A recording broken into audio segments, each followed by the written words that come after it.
Halo, Assalamualaikum warahmatullahi wabarakatuh. Hari ini kita akan belajar prakarya kelas 7 tentang pengolahan bahan pangan sayuran dan hasil samping.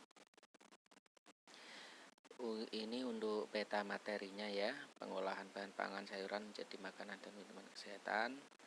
Yang pertama, pengertian sayuran, klasifikasi sayuran, kandungan dan manfaat sayuran, teknik pengolahan, tahapan pembuatan atau pengolahan makanan dan minuman, perencanaan atau identifikasi kebutuhan dan ide gagasan, pelaksanaan dari persiapan alat dan bahan dan proses pembuatan, keselamatan kerja, pengemasan dan penyajian, serta evaluasi.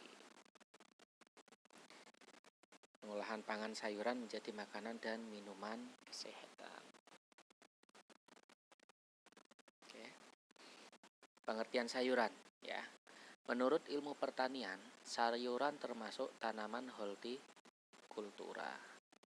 Hortikultura merupakan ilmu pertanian yang berkaitan dengan budidaya sayuran, buah-buahan, tanaman hias, dan termasuk tanaman obat-obatan.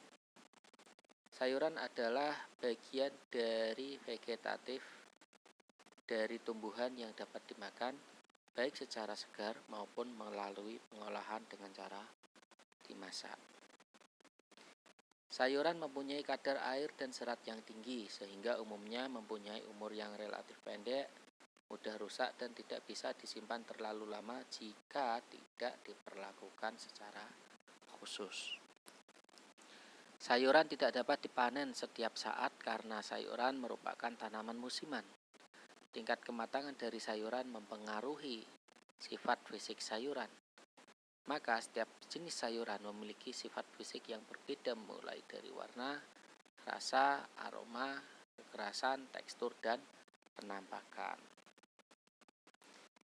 Yang pertama kita pelajari tentang klasifikasi sayuran ya. Yang pertama, berdasarkan bagian tanaman yang dimakan. Ada A. Sayuran daun atau leaf vegetable. Sayuran daun merupakan jenis sayuran yang dapat dikonsumsi pada bagian daunnya. Sayuran daun dengan kualitas bagus adalah jika bagian daunnya utuh, tidak berlubang dan tidak busuk serta batang dan daun berwarna segar.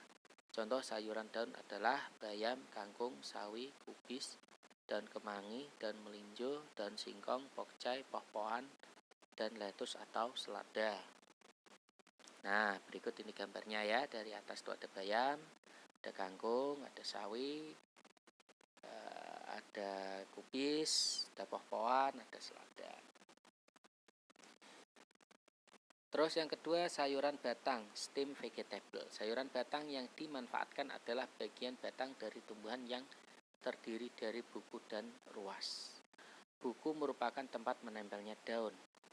Memiliki sayuran batang yang baik, biasanya batang yang masih mudah, berwarna cerah, bersih, serta tidak busuk. Contoh sayuran batang adalah asparagus, rebung, pako, dan seledri. Oke, next. Nah, ini contoh-contohnya ada asparagus sebelah kiri atas, rebung, ya, dan seledri.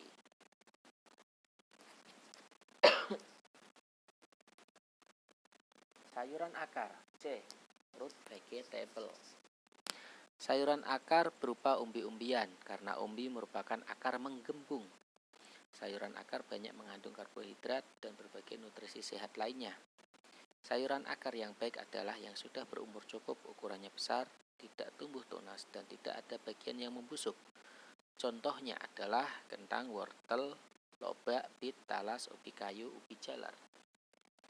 Nah, berikut gambarnya. Ada kentang, ada wortel, ada lobak, ada ubi jalar, bit, ada singkong juga. Sayuran polong, pot vegetable. Sayuran polong yang dimanfaatkan tidak hanya bagian polongnya, tetapi kulitnya bisa ikut dimakan juga. Kualitas sayuran polong yang baik biasanya yang muda, biji sayuran tidak menonjol dan kulitnya masih lurus. Warna buah terlihat segar dan tidak ada bagian yang rusak. Contohnya buncis, kapri, kacang panjang, kacang merah, dan kedelai. Ini berikut gambarnya ya. Itu ada tambahan yang bawah, itu namanya petai Cina atau di sini disebut petet. Sayuran bunga atau flower vegetable. Sayuran bunga adalah tanaman yang berasal dari organ generatif dan yang dimanfaatkan bagian bunganya. Sayuran bunga dikatakan memiliki kualitas baik jika bunga atau kembang tersusun secara kompak, ukurannya besar, berwarna cerah segar, dan tidak ada bagian yang digigit hama. Contohnya brokoli, kembang kol, kecombrang, dan bunga turi.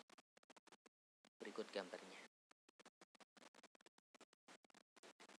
Sayuran buah atau fruit vegetable. Sayuran buah dihasilkan dari penyerbukan dan pertumbuhan yang terjadi pada organ bunga, sehingga yang dimanfaatkan bagian buahnya. Sayuran buah yang memiliki kualitas baik biasanya dengan tingkat umur yang cukup, tidak terlalu muda dan tidak terlalu tua, berukuran besar, dan sayuran buahnya berwarna cerah segar serta tidak ada bagian yang busuk. Contohnya tomat, cabai, paprika, timun, terong, pare, labu siam, jagung, dan oyong. Berikut gambarnya. Nih, tanaman buah cukup banyak ya. Sayuran umbi batang. Nah, umbi batang adalah batang yang tumbuh ke dalam tanah. Ujung batang membengkak membentuk umbi karena penimbunan makanan. Ini hampir mirip dengan sayuran akar dan bahkan saya menyebutnya sama. Pada permukaan tanaman umbi batang terdapat daun yang berubah menjadi sisik. Terdapat mata tunas sebagai calon tumbuhan baru. Dalam memilih umbi batang yang baik adalah sayuran umbi sudah cukup umur, berukuran besar, tidak tumbuh tunas, dan bagian luar tidak ada yang busuk. Contohnya adalah singkong, talas, gadung, dan gambili. Berikut gambarnya. Sayuran umbi lapis, bulb vegetable. Umbi lapis adalah sayuran yang tumbuh di bawah permukaan tanah dan menghasilkan lapisan umbi tebal, rimbun, sudah berumur cukup dan menembak ke atas atau membludak. Contohnya seperti bawang merah, bawang putih, bawang bombay, dan daun bawang atau daun perai, dan adas. Ya, berikut gambarnya. Terakhir adalah sayuran jamur atau mushroom. Sayuran jamur secara ilmiah bukanlah tumbuhan, ya, bukan tumbuhan, tetapi bagian cendawan atau jamur dapat dimakan sehingga digolongkan sebagai sayuran. Sayuran jamur yang baik adalah yang masih muda, bersih, dan tidak ada bagian yang rusak terkena hama atau busuk. Contohnya jamur merang, kancing, tiram, dan jamur kuping. Nah, ini berikut gambarnya ya. Sekarang yang kedua berdasarkan pigmen yang dikandung. Sayuran yang berwarna hijau. Kenapa hijau? Karena mengandung klorofil. Klorofil pada sayuran hijau dalam suasana asam akan berubah menjadi hijau tua dan dalam suasana basah akan menjadi hijau terang. Sayuran hijau kaya akan karotenoid, ya, yang dapat mengatasi radikal bebas, mengandung berbagai vitamin yaitu A, C, dan K yang bermanfaat bagi pembekuan darah dan pembentukan tulang. Mengandung unsur mineral diantaranya zat besi, zat kapur, magnesium, dan fosfor. Contoh sayuran berwarna hijau, daun singkong, kangkung, bayam, sayur katuk, seledri, daun melinjo, kemangi, selada, dan sebagainya. Yang kedua, sayuran yang berwarna ungu. Sayuran ini mengandung vitamin A dan kalsium yang tinggi. Mengandung antosianin, resveratrol, dan asam elagik yang bisa menangkap radikal bebas dan mencegah terserang penyakit kanker, diabetes, dan serangan jantung. Contohnya terong, bawang, bayam ungu, dan paprika ungu. Selanjutnya sayuran berwarna merah atau biru karena adanya zat antosianin yang sensitif terhadap perubahan pH dan dapat larut dalam air. Ketika pH dalam keadaan asam, pigmen berwarna merah, sedangkan saat terdapat basa, pigmen berwarna biru. Contoh sayuran berwarna merah atau biru adalah kubis merah, bit, tomat, cabai, dan paprika. D. Sayuran berwarna kuning atau oranye berasal dari kandungan beta dan alfa karoten yang tidak akan berubah dengan pengolahan atau pH. Zat tersebut dapat berfungsi sebagai penghambat proses penuaan sel-sel tubuh, membantu meremajakan sel-sel tubuh, dan memberikan sistem kekebalan agar tidak mudah terserang penyakit. Contoh sayuran berwarna kuning atau oranye adalah ubi jalar, wortel, biji melinjo, dan labu kuning. Sekarang, kandungan dan manfaat sayuran. Kangkung. Kangkung itu ada dua jenis ya, kangkung darat dan kangkung air. Tapi yang sering dibudidayakan adalah jenis kangkung darat. Memiliki citra rasa yang nikmat, daunnya lembut, pengolahannya juga mudah. Kangkung memiliki kandungan vitamin A, beta karotin, vitamin C yang tinggi yang dapat menangkal virus flu dan sariawan. Cocok untuk kasus kita saat ini. Kangkung mengandung zat besi, mengandung serat, mengandung unsur sedatif sebagai obat tidur alami. Nah, jadi kalau kebanyakan makan kangkung ngantuk, ya karena itu ada unsur sedatifnya. Kedua adalah jagung. Jagung memiliki banyak serat sehingga dapat memperbaiki saluran pencernaan, mencegah wasir, sembelit, dan juga menurunkan tingkat risiko kanker usus besar. Mengandung antioksidan yang membantu merawat kulit agar tetap awet muda. Jagung kaya akan mineral, zat besi, magnesium, serta fosfor yang tinggi untuk tulang dan ginjal. Terkandung juga asam folat, vitamin B9, karotenoid, vitamin C, dan juga bioflavonoids. C. Wortel atau Docus carota. Wortel rasanya manis, berwarna merah oranye, mengandung beta-karotin, vitamin A, yang baik untuk kesehatan mata dan kulit. Wortel juga mengandung vitamin C yang cukup tinggi sehingga memiliki antioksidan tinggi pula. Asam folat, kalsium, mangan, fosfor, kromium, zat besi, dan seng serta serat. Manfaat wortel dapat mengatasi sembelit, dapat menyehatkan kulit jika dimakan tiap hari, meningkatkan daya tahan tubuh, mengatasi hipertensi, dan lain sebagainya. Bayam. Bayam mengandung flavonoid, ya salah ketik lagi, yang memiliki sifat antioksidan dan anti kanker. Juga mengandung vitamin K, magnesium, seng, tembaga, dan fosfor. Bermanfaat untuk melindungi pengeroposan tulang dan menguatkan tulang. Vitamin K berfungsi menjaga kesehatan otak dan sistem saraf. Magnesium menjaga tekanan darah normal. Vitamin C dengan sifat alkalinitas memberikan manfaat anti-inflamasi dan peningkatan sistem kekebalan tubuh. Teknik pengolahan pangan. Pengolahan makanan pangan ada dua. Yang pertama, pengolahan makanan basah atau moist heat, yaitu dengan cara teknik merebus, boiling, teknik merebus menutup bahan pangan, poaching, teknik merebus dengan sedikit cairan, braising, teknik menyetap atau menggulai, stewing, teknik mengukus, steaming, teknik mendidih, simmering, teknik mengetim. Yang kedua adalah pengolahan makanan pangan kering atau dry heat cooking. Teknik menggoreng dengan minyak banyak atau deep frying. Teknik menggoreng dengan minyak sedikit, shallow frying. Teknik menumis, sauteing. Teknik memanggang, baking. Teknik membakar, grilling.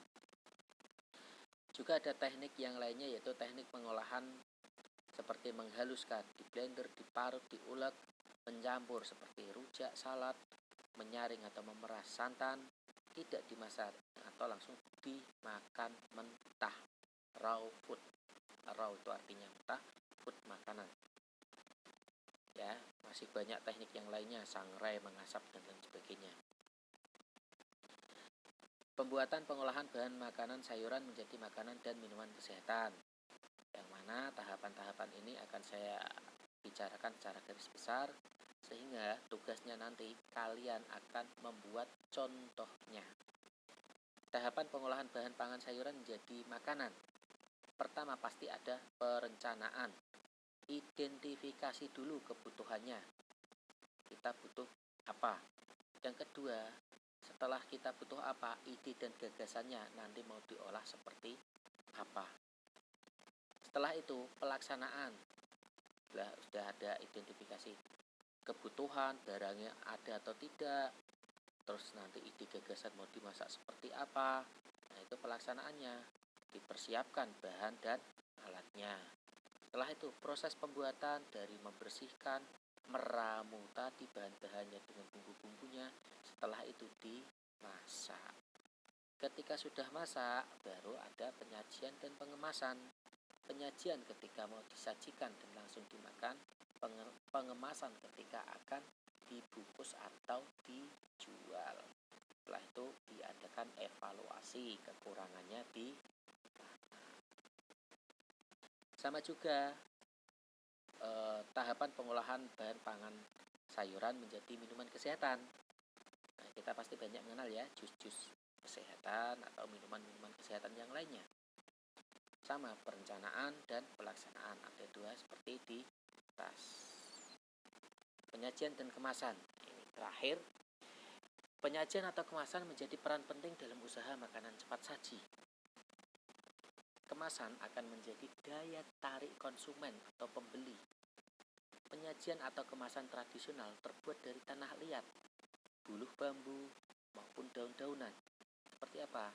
Seperti kupat, lepet ya, atau bungkus takir, daun pisang, lain sebagainya. Penyajian atau kemasan modern terbuat dari kertas, plastik, styrofoam yang sering kita lihat di toko-toko modern. Nah, ini ada tips agar calon pelanggan tertarik untuk membeli olahan pangan yang dijual. Penyajian dan kemasan yang menarik, seunik mungkin, dan sesuai dengan keinginan konsumen. Buatlah produk pangan yang tidak merusak nutrisi bahan dan kesegaran bahan makanan. Gunakan strategi dan cara penjualan yang tepat. Semoga bermanfaat, selalu semangat dan terus berkarya. Ada sebuah hadis bahwa pekerjaan terbaik adalah usahanya seseorang dengan tangannya sendiri dan semua jual beli itu baik. Hadis riwayat Ahmad, Baihaqi dan lain-lain. Terima kasih. Assalamualaikum warahmatullahi wabarakatuh.